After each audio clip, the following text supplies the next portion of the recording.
Thank you, Ben. Yeah, it's really nice to talk to you folks today, especially about smart home security, because let's face it, right? The state of smart home security isn't really that great right now.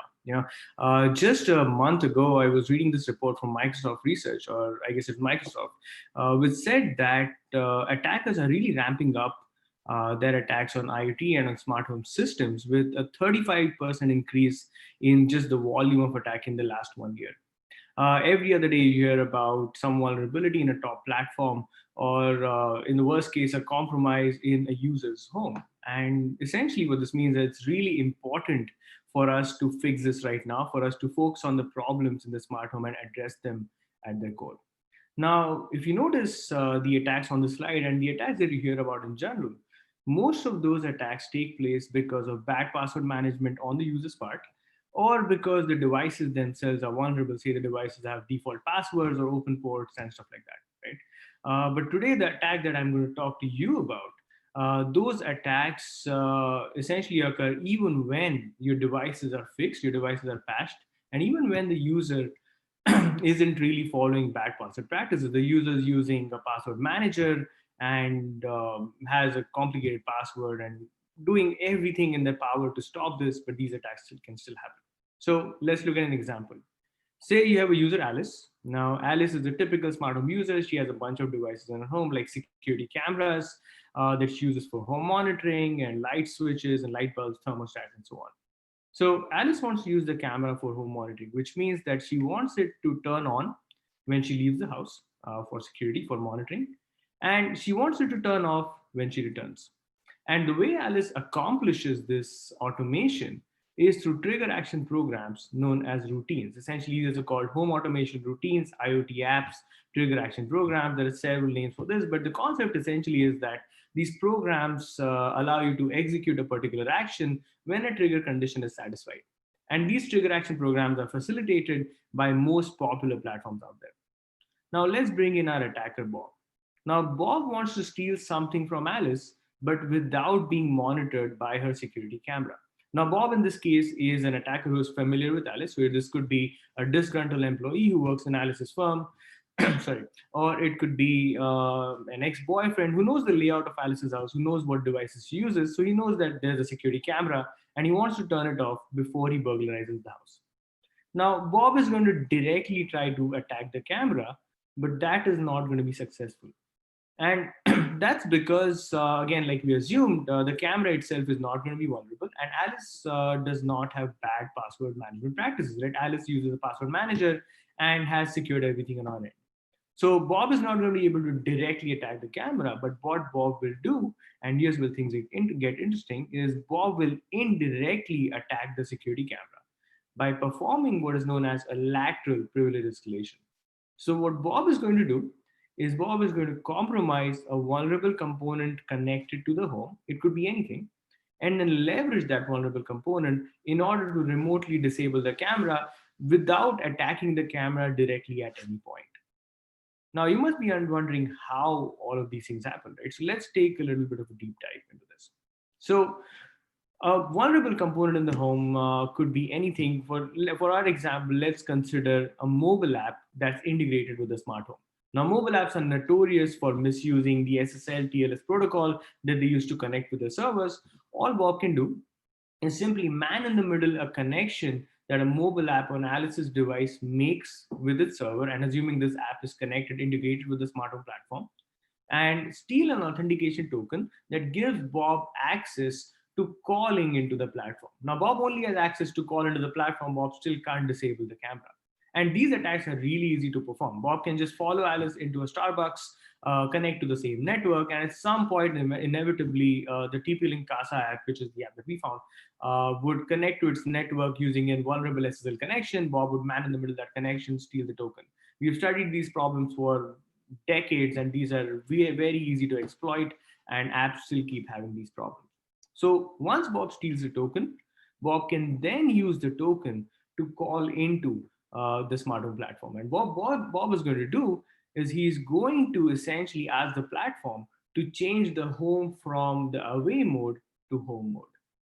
Now, you remember the routines that we talked about before? Well, what this does is it triggers one of the routines which says, if I'm home, then turn the camera off.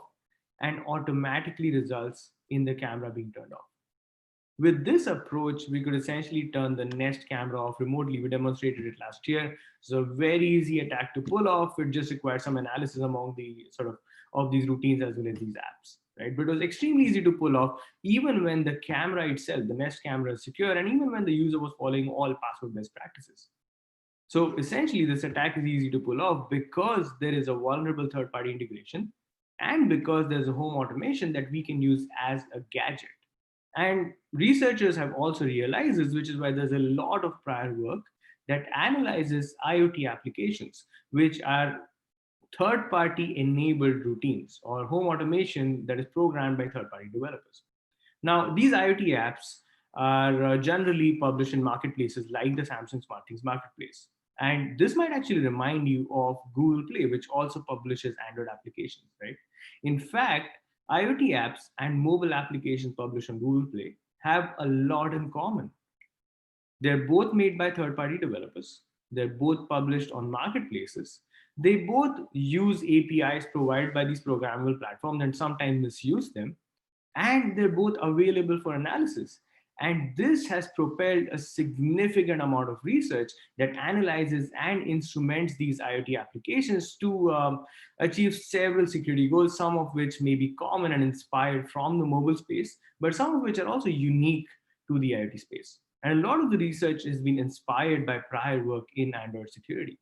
So everything is great, right? You had mobile apps in on Android. Now you have IoT apps on SmartThings, and you can analyze them similarly. They're similarly available. You can understand the security, you can approximate the security properties of the landscape by analyzing these applications. Everything just works fine, except that that's not really the case. You see, the smart home is a really unique ecosystem, and the key factors that enabled applications and app analysis in the smartphone domain simply do not exist in the smart home. You remember when I told you that the IoT app and mobile apps are equivalent? I was lying. The fact is that they're not the same, they're far from the same. So let's take an example. Let's look at Gmail, right?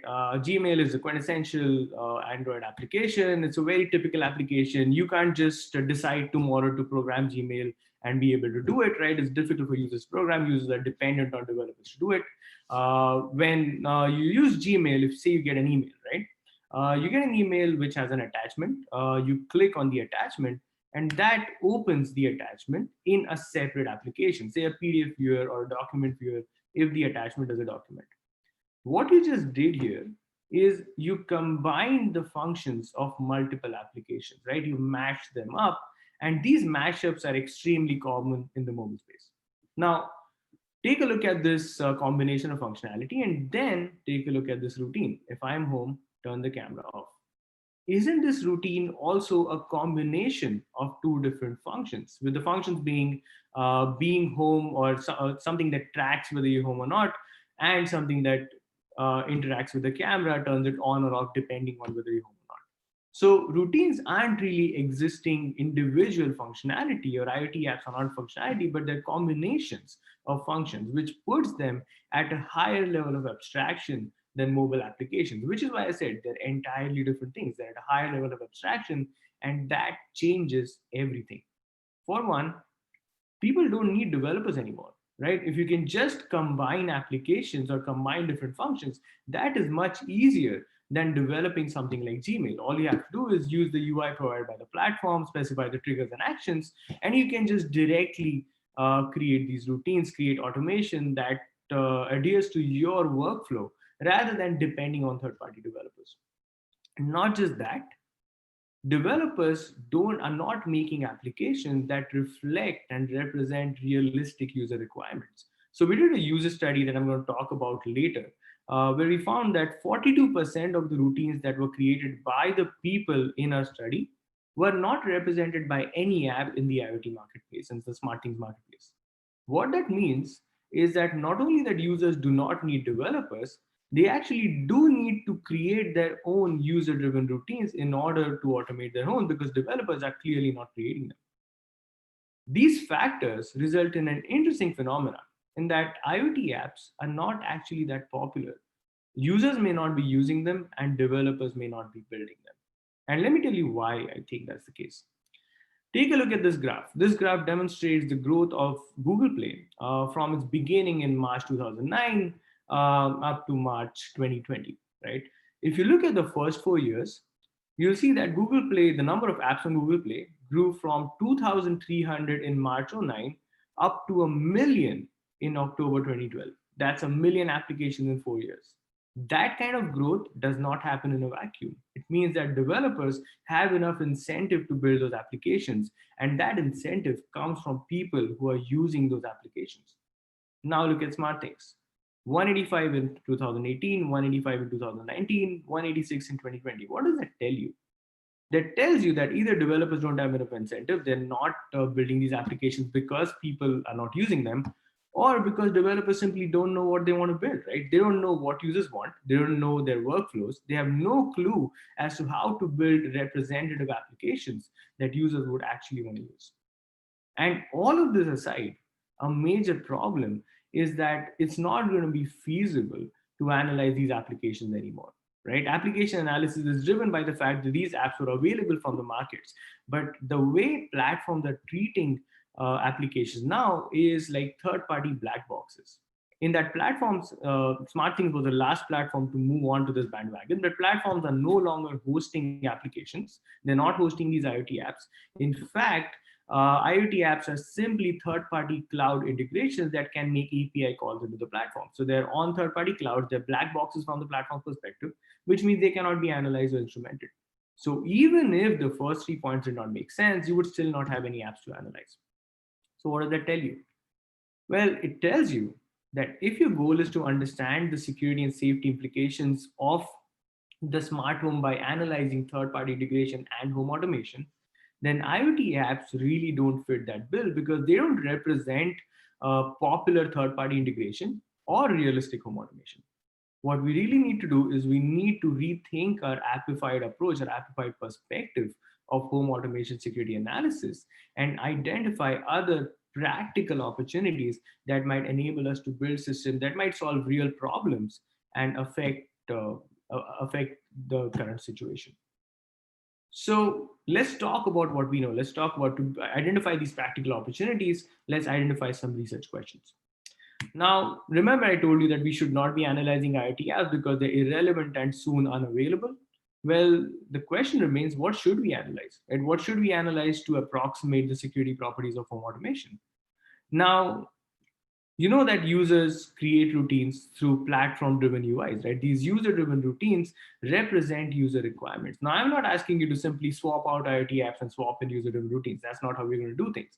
However, what we can do is we can take these user-driven routines and we can leverage them to create a natural characterization of how homes are automated in the wild, and then use that characterization to generate scenarios that can then be used for security analysis, for building systems, and so on. Another thing that we know is that third-party integrations are often represented by clouds that are essentially cloud components that are essentially black boxes from the platform's perspective.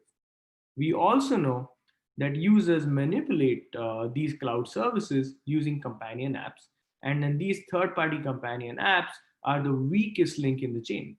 In a previous study, we found that roughly or more than 20% of smart home mobile apps on the Google Play Store make vulnerable SL connections in a manner similar to the Casa app that we just talked about.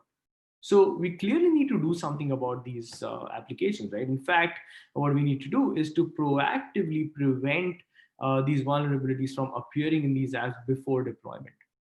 Now, the problem isn't that we don't know how to do this. There are existing tools, and we have already built tools in both research and academia in order to address this problem, in order to basically identify these problems at the development phase. However, these tools may not be all correct, right? These tools may have significant limitations, which prevents them from identifying these vulnerabilities. So conversely, if we identify and if we systematically evaluate these tools and identify the problems in their security analysis, we can automatically improve the security guarantees that we can provide to these application developers when they use these tools for compliance during deployment. Finally, again, we just to remind you, we know that these third-party integrations are essentially in the form of cloud that you can't really analyze. However, existing defenses against attacks on platforms often look at internal app logic. They often either instrument applications or analyze applications or depend on the internal logic of applications somehow. However, since applications are now black boxes, we need to be able to build defenses that are agnostic to applications. And for that, we have observed that there is some context within devices that's available on the platforms in the devices that we can leverage in order to provide strong security guarantees while remaining agnostic to the internal logic of applications. So these are the three thrusts that I'm going to talk about today at different levels. And we're going to begin with designing a natural perspective home automation, which is essentially some information on how end users automate their homes. Now, we need to know how people automate their homes for a very practical reason, because it's hard to design systems without this knowledge. I mean, think about how we specify security policies. The general approach for security policy specification is use misuse case analysis. It's a requirements engineering approach where you identify the assets that you care about. You imagine, and I'm using the word imagine precisely here, you imagine use and misuse cases related to those assets, and then you specify policies to ensure that the use cases do happen and the misuse cases never happen. Now, I don't know about you, but for me, the most difficult part here is imagining these use and misuse cases, right? This is the reason why policy specification is often left to future work in all of the papers we write. Think about what you're asking the researcher to do. You're asking them to basically enumerate every possible way in which an asset might be used or misused. This is manual, it's time consuming, it's subjective, error prone, totally tied to the researcher's experience. It's simply a very suboptimal Neanderthal way of doing things, right? So can we do better? Can we automate this somehow? What if we could inspect realistic examples instead of imagining these cases? What if we could provide the researcher with a set of realistic examples, realistic situations, and all they had to do was just look at them and say yes or no, good or bad. That's all, right? So in order to build such realistic examples, we still need to know how people automate their homes. Without knowing how people automate their homes, we can't really get any examples that might be valid in practice. Take a look at another problem. Evaluating your system, whether you want to do it for performance or security usability, the current approach is to either test with random events or to test with event sequences that are drawn from IoT apps, which are again randomly combined. And both of these approaches are fairly suboptimal. What we need instead is realistic test cases that are representative of what our security system is going to face in the wild, right? That's what you want to evaluate with rather than random event sequences. But again, to get these realistic test cases, you will still need to know how people automate their homes. And to do that, I'm going to introduce the concept of an home automation scenario. So let's look at an example. Say it's evening and the user Alice comes home and she does some typical thing, turns the gas range on, turns the speaker on, just some typical things people do when they come home, right? After some time, Alice moves around to a different part of the house. The security camera detects motion and takes a picture. Now, by itself, detecting motion and taking a picture, it's essentially a feature of the security camera. Using the camera for home monitoring, so that routine itself is not suspicious, not suspect, it's not a problem. However, given this preceding context, that particular action becomes a privacy violation because that picture, that motion was due to Alice, that picture is of Alice. Alice doesn't want to be monitored in her own home, right? That home monitoring case was purely for when Alice isn't home. So this preceding context helps us discover this subtle privacy violation. It's discovered because of this previous event and by extension, the entire scenario. We would not have been able to see it from the routine itself. So if the scenarios were widely available, the least we could do is discover potential violations that would not be apparent given individual routines, but would be visible with the additional context that the scenarios provide. In addition, we would be able to specify security policies by using these scenarios as examples somehow, well, not directly like this, but in some way or form, using them as examples to allow researchers to inspect them. We could also use these scenarios as test cases for evaluating security research and even for black box testing of the cloud endpoints of third-party integrations that we have no way of testing right now. So in order to generate these scenarios, what we really need to do is we need to develop a realistic characterization. We need to develop a model of home automation that reflects what occurs, what happens in end user homes. And therefore, we can treat this as a modeling problem. So the first question here is, well, what do we model, right?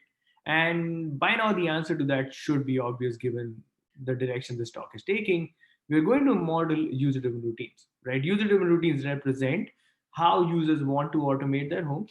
They represent the realistic workflows that users want to create, and that's what we want to model. But the question of how we want to model these routines is actually very interesting. What we're going to do is we're going to use statistical language modeling in order to predict these scenarios event by event given the preceding history. So we're going to do this exactly like predictive keyboards work, right? They look at what you've typed in and they predict what would happen in the future. That's exactly how we're going to model these user routines. So let me give you some intuition as to why we made this particular design choice. So the key intuition behind this particular work is founded in this is a foundational result sorry in natural language processing, which says that while languages are theoretically very expressive, right, both in terms of the vocabulary as well as in terms of the grammar, the practical utterances, the way we speak, is limited and natural in that it contains predictable repetitions. And therefore, we should be able to train a language model, a statistical language model on this and actually be able to predict future speech, right? So let's take an example. Let's consider this sentence. You only live blank. Now, if you're familiar with how people speak these days and just 21st century speech, you know that the next most probable event is once, even though there are other words that might also be possible, at least grammatically possible in this particular situation. A language model that's trained on a corpus of spoken word in the 21st century is also going to make the same prediction. So it's basically predict different possibilities for different words to appear in that space, but it will predict once to be the most probable word to appear in that space, just because it's just most likely. That's how people speak these days, right? It's very limited, very predictable. What we're saying is that home automation sequences may also be similarly natural. So take a look at this sequence of events. I walk into the room, the light turns on, I walk out, blank. Now, any home automation event is possible in that space. But what's likely? The likely event is probably the light turning off, right? That's probably the most likely event to happen given what has already happened and given how people program their homes. And that's the key intuition.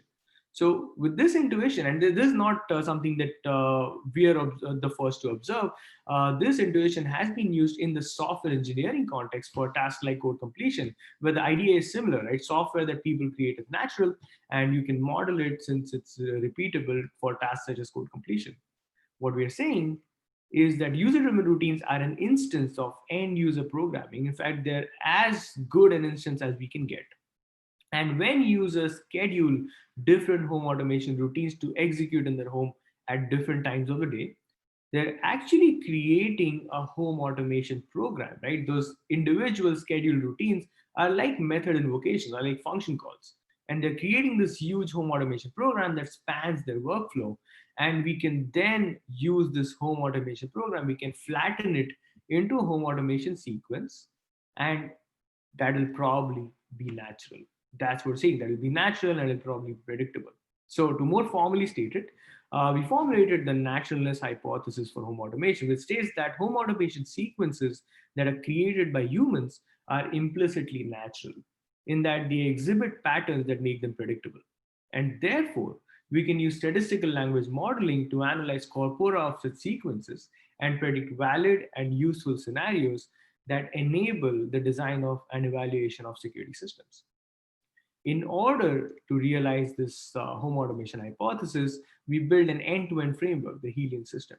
Now, Helion essentially takes care of everything from data collection to modeling home automation to generating these scenarios and even building the tools and techniques that are useful, that make these scenarios useful for security use cases.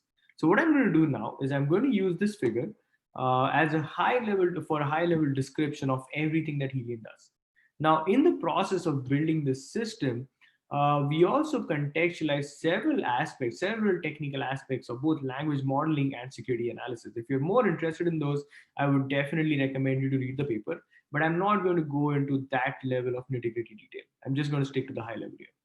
So as we can all predict, we first collect data, right? And one element of the data collection is routines. We already know that we are going to collect routines from people, but we are also going to collect execution indicators. Now, these execution indicators are literally as they sound. They're indicators or clues that we obtain from users regarding the time and the frequency of the execution of that particular routine. And we're not talking about specific times, we're just talking about ranges, time and frequency ranges where the user expects the routine to execute.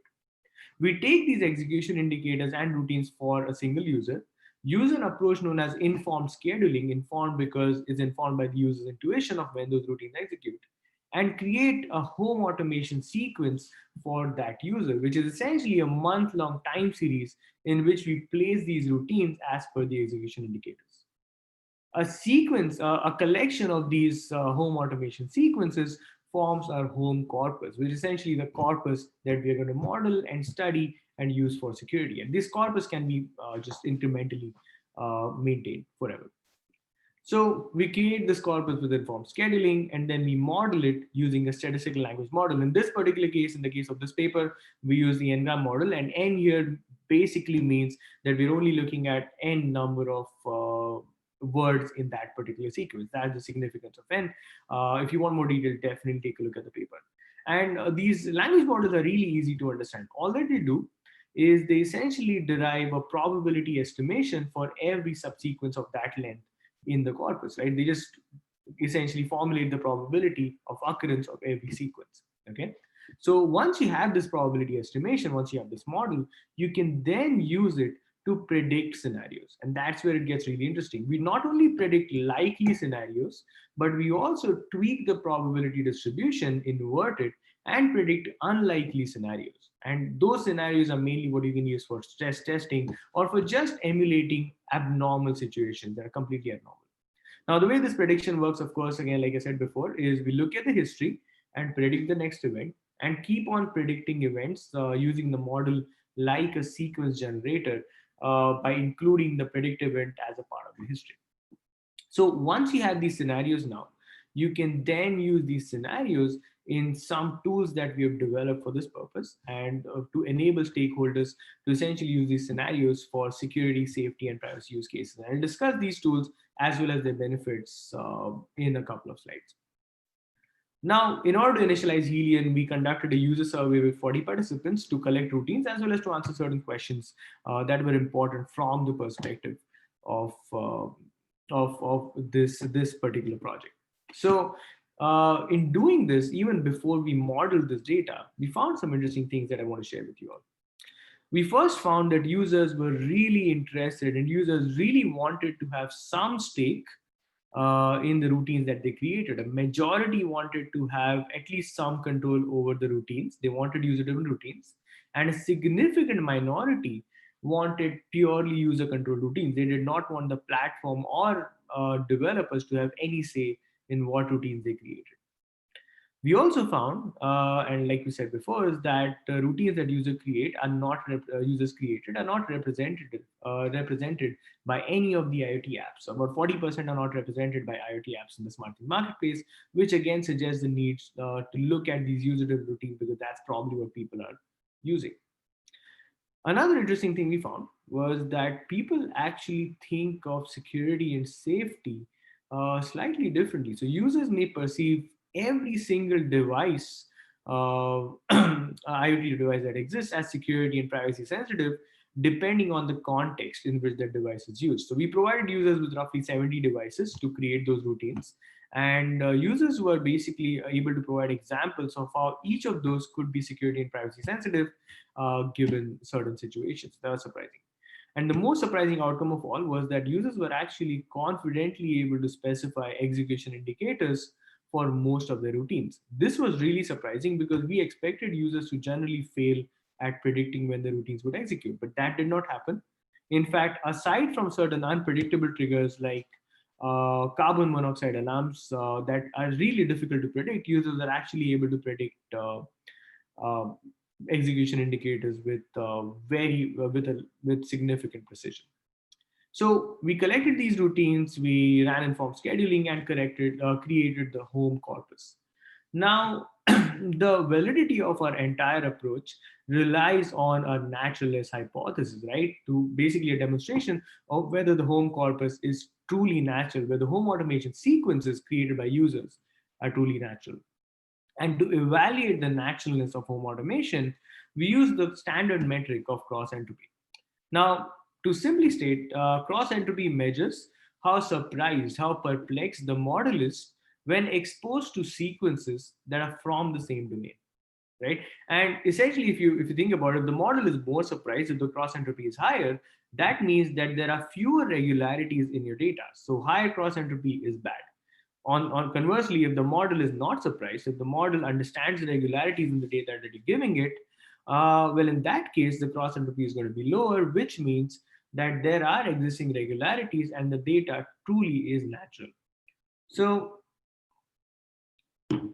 we measured the cross entropy and compared it with both English and software corpora and observed an interesting thing. We observed that home automation, the home corpus, were more natural than any of language or software corpora, but more importantly, it was more natural than software corpora that had syntactic tokens removed. So let me tell you why this is important. You see, the blue line here represents software corpora with syntactic tokens such as commas and semicolons and brackets removed, whereas the green line or the teal line represents the C sharp corpora with syntactic tokens intact. So if you, or conversely, sorry, the blue line represents the syntactic tokens intact versus the green line, light green line represents syntactic tokens removed. So if you observe, when you remove the syntactic tokens, the naturalness essentially decreases, right? And that's very natural because the syntactic tokens influence bias the model's learning of those sequences. Now, your home automation sequence, on the other hand, does not have any syntactic tokens to begin with. It just has events that have purely semantic meaning, which means that home automation is much more natural because it is natural even without any syntactic glue relative to software or English corpora. And that's what makes this significant. So we took this home automation corpus, we modeled in the Ngram models, and we generated some prediction flavors or masks that would essentially allow us to generate expressive scenarios for security. So we created the up flavor, which generates natural scenarios, so the most probable went forward, and we created a down flavor, which generates the least probable scenarios or unnatural scenarios. And you can again tweak these masks, you can tweak these flavors to generate scenarios with various levels of expressiveness. You can alternate up and down, or you can create an entirely new flavor with a completely different probability estimation. You can really play around with this. So let's see how we can put these scenarios to use. We created two tools for this purpose. We created an execution engine which dynamically executes scenarios with real and virtual devices. And we created a snapshot module, which is somewhat like a virtual machine. What the snapshot module does is it assumes an initial safe state of the home with all of the state variables initialized. And then it simulates the execution of a scenario event by event.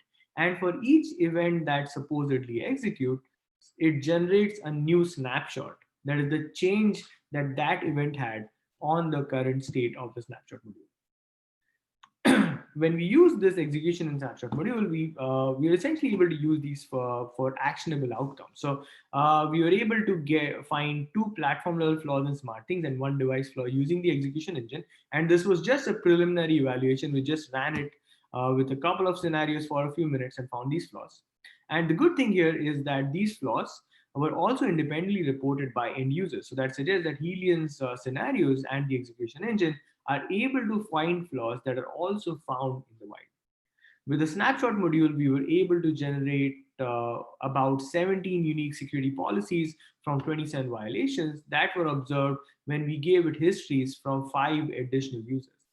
Now, we generated 2,500 snapshots, and that might actually look like a lot, But in reality, it really isn't a lot, because each of those snapshots may contain events that are absolutely of no consequence. So an analyst who was looking at these snapshots was just breezing through these snapshots. It took him roughly, I guess, less than 10 hours cumulative, very distracted 10 hours to go over all of those 2,500 snapshots. So it's much better, much more automated than the typical policy specification approach that we have. Finally, we also did two additional user studies to validate our scenarios. Basically, we wanted to find out whether end users really found our scenarios to be reasonable, to be something that they would expect to see in the wild. So we conducted two studies for this. We first analyzed the validity of routines, which is scenarios of seek length 2 generated by Helion. And we found that end users found our routines to be just as valid, just as reasonable as routines created by other end users. Another interesting thing that we found was that the routines that we created with the down flavor, which were basically unlikely scenarios, were overwhelmingly found to be unreasonable and total nonsense by the people, by our evaluators. In fact, some evaluators even commented that some of those unnatural scenarios were actually unsafe, which goes to show the potential for using this technique to develop targeted test cases that would demonstrate vulnerable or malicious behavior. On the other side, we analyzed whether entire scenarios generated by Helion were reasonable to users, and we found that they were generally reasonable. We had about 70 to 75% accuracy in most cases, and the accuracy actually increased when we integrated the evaluators data. So, what did we learn from Helion? Well, one thing we learned is that home automation, as people created, is definitely natural. It's predictable, even more so than natural language and software. And we can actually exploit this predictability using statistical language models to characterize what normal looks like.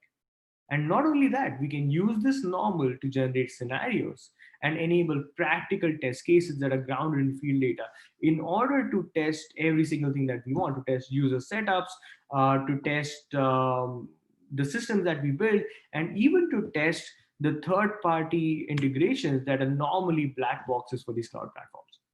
But while we can test these third-party integrations with black boxes, it's much better if we test them from the inside, if we proactively improve their security at the development phase itself.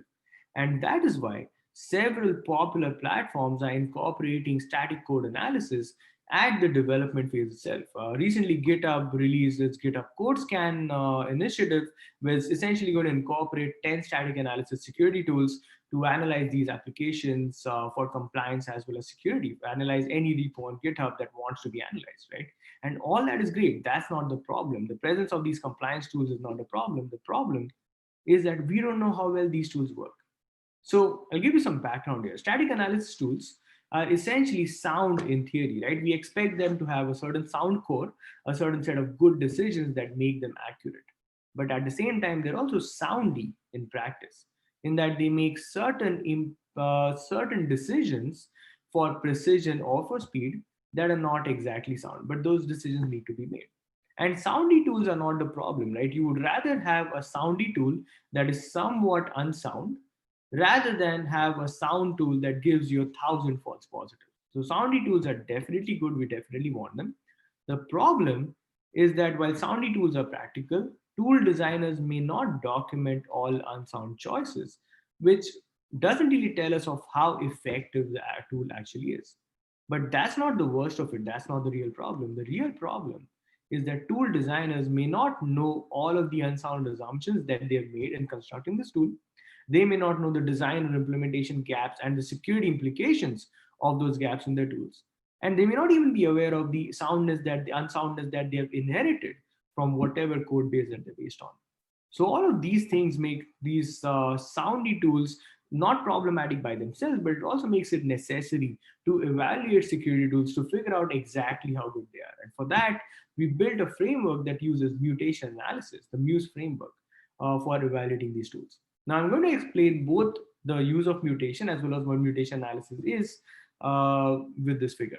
So let's say you want to evaluate a particular tool, right? You take the static analysis tool and then you build a set of mutants. So you take existing apps that you know are good, that you know are benign, And then you insert anomalies into those apps such that those anomalies represent the behavior that this targeted tool is targeting for analysis, right? The static analysis tool target. So if you're evaluating a data leak detector, those anomalies that you insert into those mutant apps also have to be data leaks.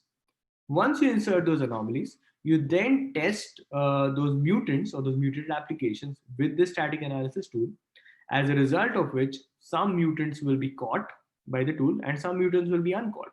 You then analyze the uncaught mutants and discover those unsound choices, which leads to improvements in the tool itself. That's the general idea. Now, the two important design components of this approach are essentially questions, address the question of how to express the mutation, and that's where we introduce security operators, and where to actually put the mutant, right? And that's where we have strategies known as mutation schemes. So let me explain both of these design components to you quickly. So a security operator is essentially a way of expressing the mutant, right? So say you're evaluating data leak detectors. So an operator for a data leak detector would be as simple as getting calendar data, reading in calendar data, and exporting it to the logs or exporting it to the network or writing it to a file. That would signify a data leak. Now you can get really creative in terms of how you place these data leaks in your application, and that's where mutation schemes come in. What we've done here, I don't know if you can quickly read it, but what we've done is we've placed the data leak in a dynamically instantiated broadcast receiver, which for those uninitiated with Android is like a message handler in an application. So we've placed it in a dynamically instantiated broadcast receiver, which is inside another dynamically instantiated broadcast receiver. And this is really easy for applications to create, executes in no time, and leaks data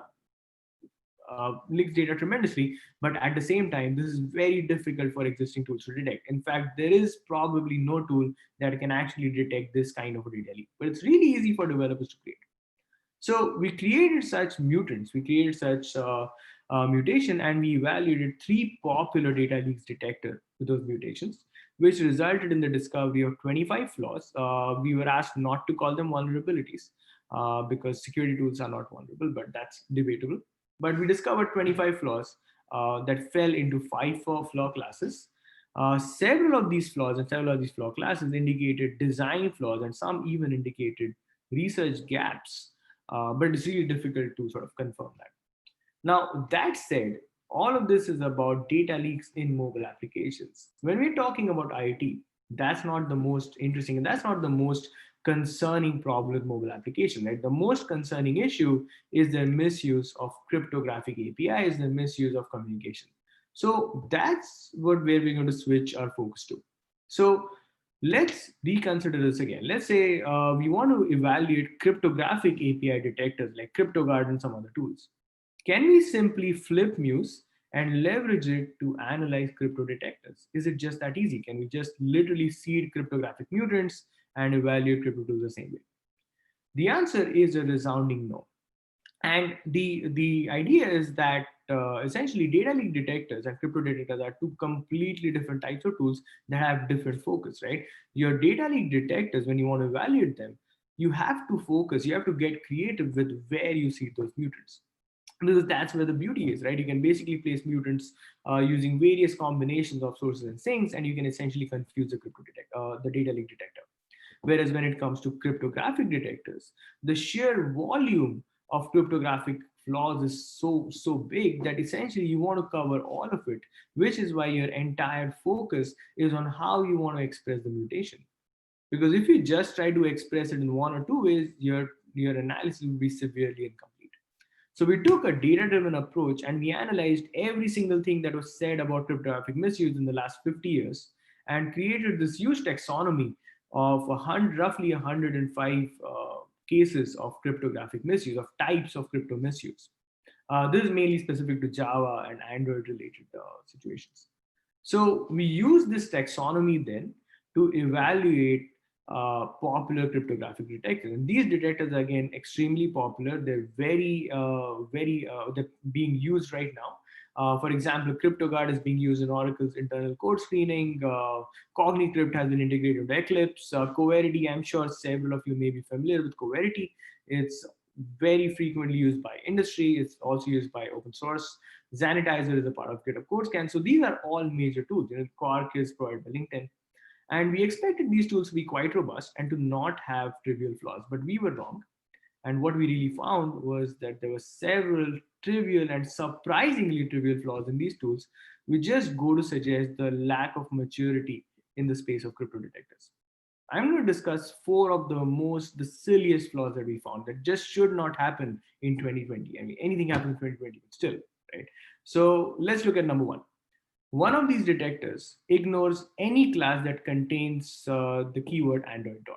Now, the reason they did this, the rationale is to ignore Android libraries, which also I don't agree with, because if there is a cryptographic flaw in an Android library, you want to find that out, right? But let's say you want to ignore that to increase the precision, fine. But the way they implemented it, they accidentally ignored any class, any package that even ended with the word Android, which resulted in them ignoring very sensitive applications such as LastPass and Gmail and LinkedIn, which should be analyzed, right? If there's a flaw, a cryptographic flaw in Gmail, we need to know about it. And this also resulted in them not being able to analyze 10% of their own evaluation data set. The other problem that we observed was the lack of multi-dex support in a couple of these tools. Now, multi-dex is basically Android's way of splitting up those dex files in case a particular number of references are exceeded. I'm not going to go into a lot of detail with that. But all you need to know is that multi-dex has been automatically applied to applications by Android Studio since Android 5, since 2014. There are tools built in 2019 that still do not support multi-dex. And as a result, don't analyze a significant number of applications completely. In fact, one of these tools doesn't analyze 63% of its own evaluation data set completely. The last two are much more serious because these are patterns that are found in regular applications. So if you look at number three, what we're doing there is we're essentially creating the des cipher, right? We're calling cipher.getInstance with the keyword des to create the des cipher. Now, we are using des in lowercase there. That's not how you're supposed to do things, but Java tolerates it, right? Java is fine. Java doesn't discriminate. It takes that and it returns a des cipher. However, one of these tools, a very popular industry tool, does not really detect this. It simply ignores this just because we use des in lowercase. Similarly, just because we use des in an algorithm in a different variable rather than directly using a string, several of these tools do not catch it. You should not be using des in 2020. That should just not happen. And if applications are using this, we have evidence that real applications that have been analyzed are using this. If these tools don't catch them, this could lead to serious problems. Case in point, there's a major appliance manufacturer. I'm not going to name names. That was recently provided a gold rating by another major standards organization, right? And also, they provided this gold rating, probably did some of the testing that we just talked about. What we found was that the smart home app belonging to that appliance manufacturer uses AES and ECP mode, which, again, for those of you who don't know what ECP is basically like not encrypting at all. It also misuses SSL TLS verification, again, in some of the most common ways. We're still talking to the manufacturer, they're being somewhat defensive, but we're getting through to them that this is not exactly what should be in their code base ever, right? But again, this shows you that if the analysis tools don't work, if the compliance tools don't work, this is what happens. You see serious problems. But let's say we get these compliance tools to work. Let's say all of our previous research works. We can black box test and we can also make compliance tools work. But even then, if something still slips through, if an attacker still gets the OAuth token and can access your smart home, what then? Are we back to square one, or do we have no defenses? Well, that's not really the case. We're not back to square one because there's something interesting that we can do only with the smart home. So basically what you can do is if an app sends you a command to say set the home to home mode, you can validate that command using the context that's present in the smart home. Essentially, you can say that, well, if the door lock was unlocked recently and legitimately with the right key code, that's a very strong indication that the user has just returned home. And if we get that indication, we can use it as an endorsement to a proposed state change uh, by basically using the ground truth provided by these devices. So this is some work that we have in progress right now. We're dealing with several challenges, such as how to specify the policy, which device observations we can trust and obtain, and how to design the reference monitor. When do we mediate, how do we check the current state, and how do we limit false denials, and even in terms of how we evaluate the system, because evaluating something like this and getting it past the security reviewer is actually going to be pretty challenging. So we're working on this right now, but if we can achieve this eventually, we'll be able to provide significant system level defenses that are agnostic to applications that purely work on the states that's available at the system level. So if there's anything that I could leave you with at the end of this talk, is this. Applications have served us well. We have benefited as a security community. We have benefited significantly from applications and application analysis. However, when it comes to the smart home and when it comes to more of these evolved systems that also use third-party integrations, the time for applications is over. They don't manifest in ways they have manifested in before. And frankly, there are just more profitable opportunities to improve security in these domains. So we should be looking at those opportunities and moving away from apps in this post-app smart home. With this, I'm going to conclude my talk, and I'll be happy to take questions. Thank you.